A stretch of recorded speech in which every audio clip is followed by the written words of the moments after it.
கரூர் மாரியம்மன் வைகாசி பெருவிழாவை முன்னிட்டு கம்பம் வழங்கும் விழா பக்தர்கள் புடைசூழ கோலாகலமாக நடைபெற்று வருகிறது. அது குறித்தான காட்சிகள்.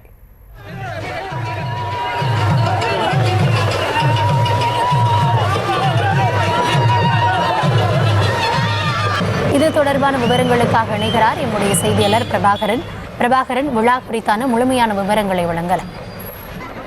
வணக்கம் கௌதமி. கரூர் மாவட்டத்தில் மிகவும் பிரசித்தி பெற்ற ஆலயங்களில் ஒன்றான அருள்மிகு கரூர் மாரியம்மன் ஆலயத்தில் வைகாசி பெருந்திருவிழா முன்னிட்டு இன்று மே 11ஆம் தேதி திருவிழா தொடங்கி வருகின்ற ஜூன் 8ஆம் தேதி வரை நடைபெற உள்ளது. இதனையொட்டி 3 கொம்புகள் கொண்ட வேப்ப மரம் பாரம்பரிய முறைப்படி வெட்டி எடுக்கப்பட்டு பாலமாபுரம் பகுதியிலிருந்து கொண்டு வரப்பட்டது. பாலமாபுரத்தில் அருகே உள்ள விநாயகர் கோவில் அருகே கம்பத்தை வேர்ப்பிலை கட்டப்பட்டு பக்தர்கள் தண்ணீர், பால் ஊற்றி மஞ்சள் குங்குமம் விட்டு வழிபட்டனர்.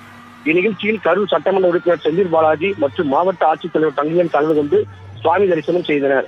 பின்னர் மாரியம்மன் கோவிலுக்கு கம்பம் கொண்டும் செல்லும் நிகழ்ச்சி கம்பத்திற்கு முன்பாக இளைஞர்கள் மற்றும் இளம்பெண்கள் உற்சாகமாக நடனமாடியவாறு சென்றனர். ஜவஹர் பஜார் கடைவீதி வழியாக கரூர் மாரியம்மன் கோவிலுக்கு கம்பம் கொண்டு செல்லப்பட்டு கோவில் பரம்பரை அலங்காரிடம் ஒப்படைக்கப்பட்டது. பின்னர் கம்பத்திற்கு தீபாவளி காட்டப்பட்டு இதையடுத்து பக்தர்கள் நீண்ட வரிசையில் காத்திருந்து கம்பத்தை தரிசனம் செய்து வருகின்றனர். இதில் 200க்கும் மேற்பட்ட போலீசார் பாதுகாப்பு பணியில் ஈடுபட்டு வந்தனர்.